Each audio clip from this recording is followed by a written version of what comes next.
What's going on YouTube? Welcome back to the channel. Today, I'm going to be ranking and breaking down the maps of Apex Legends to determine which one is the best. As always, before we get started, if you enjoyed this content or you found it useful, let me know in the comments down below, leave a like, subscribe to the channel, and share this video with a friend. But without further ado, I'm Brad from Last Call Gaming. Let's tap into it.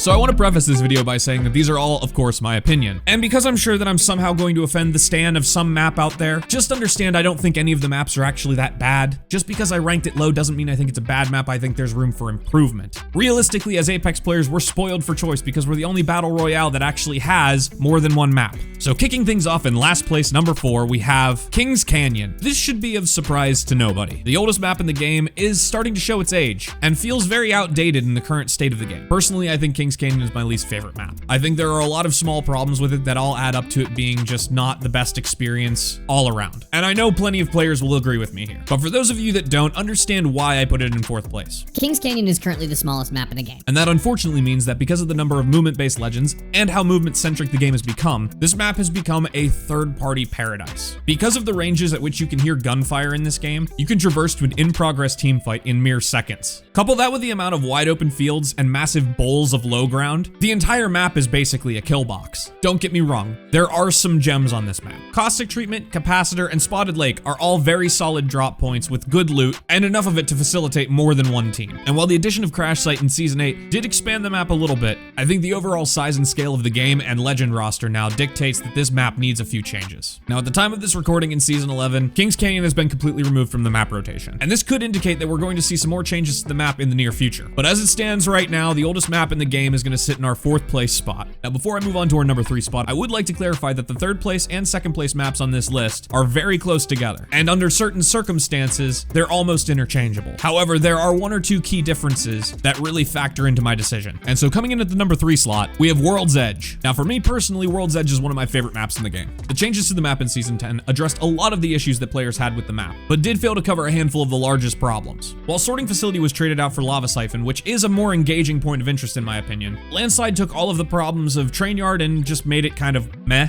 And let's be honest, has anyone ever really dropped Climatizer? But the changes did fail to address the one main issue with the map, which is Fragment. I understand that it's the place to go if you're looking for high kill, high damage games, but they might as well have just added a portal straight from Fragment back to the lobby. Generally speaking, there's not enough loot to facilitate the entire dropship landing there. And it causes a problem where if you don't land there, you may not see a team the entire game. And it really is a shame because there are so many great POIs on this map. Thermal Station is really cool. It's a great endgame spot. The same can be said for Countdown and Epicenter. Like I said, maybe somebody could tell me if Climatizer's any good. And Trials is so far out of the way that I haven't seen a drop line cross it in a month. It bums me out a little bit because I do genuinely like World's Edge. But the layout is just a bit unbalanced, and for that reason, I have to put it in our 3rd place spot today. Moving on to the number 2 spot, we have Olympus, which I actually consider to be probably the best balanced map in the game. That is to say that there's a fairly even spread of choke points, open space, and hardcover. And minus 1 or 2 minor exceptions, there isn't really a fragment variant on Olympus. I mean, sure, you occasionally get a lot of people dropping Estates, Rift, or Bonsai, but it's rarely so many teams that it plays to the same chaotic level as Fragment. Generally speaking, it gives you a lot of options. The addition of the Phase Runners and Tridents makes this a very easy map to traverse and opens the door to a lot of creativity. And you still have your meme drop spots, like Fight Night, because who doesn't think WWE SmackDown when they think Battle Royale? Just me? The loot dispersion is ultimately very, very good on this map. There are a vast number of creative rotations you can make, and generally speaking, no matter what drop line you see, there's always going to be a good place to land, which is a feature that the 2 maps prior to this lack. Olympus was an example of when Respawn really started to hit their stride when it came to development of maps for Battle Royales. And for that reason, it is taking our 2nd place spot today. And finally, coming in at number 1, what might be considered a controversial take, we have Stormpoint. The newest Apex map has had mixed reviews. From what I've seen so far, you either love it or absolutely hate it, and there is no in between. However, it is my opinion that this map is the future of Apex and has a world of potential for the game going forward. Understand that Respawn is now releasing 1 map every year. That is their cadence. The devs have said this. So for the next year, we get to see the evolution of Stormpoint and see how it affects the evolution of the game as a whole. Stormpoint is Apex's largest map